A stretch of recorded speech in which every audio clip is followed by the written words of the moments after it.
What up, essays? Sometimes we make mistakes. You ever gone out to a bar, got a little tipsy, and then woke up with something that grew a bigger beard than you? Well, in 2026, that's the kind of things that can happen. That's why we have to raise our awareness.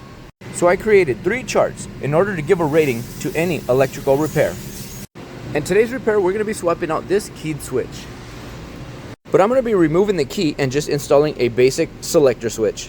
As you can see right here, this selector switch has 3 functions.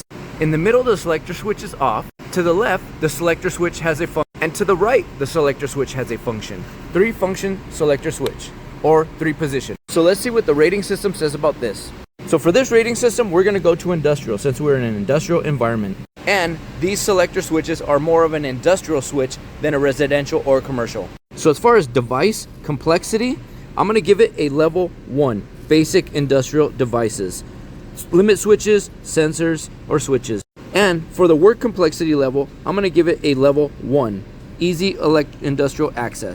And for the safety level, I'm going to go ahead and give it a level 1 since it's low risk and the voltage is 24 volts. So in order to install this little switch right here, all you have to do is unplug the housing and install this little nut in the rear.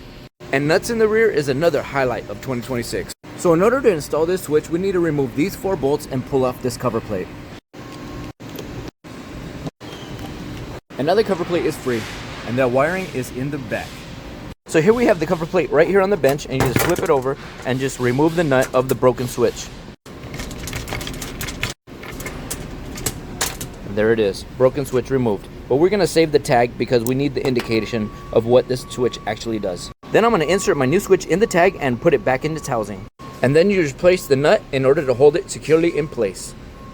Since all the terminal blocks and wiring is located in the main housing, all you got to do is return the cover plate. So that was a very easy repair. Level 1 across the board, most common little repairs that happen in industrial all the time. So until the next one, boys, stay safe out there.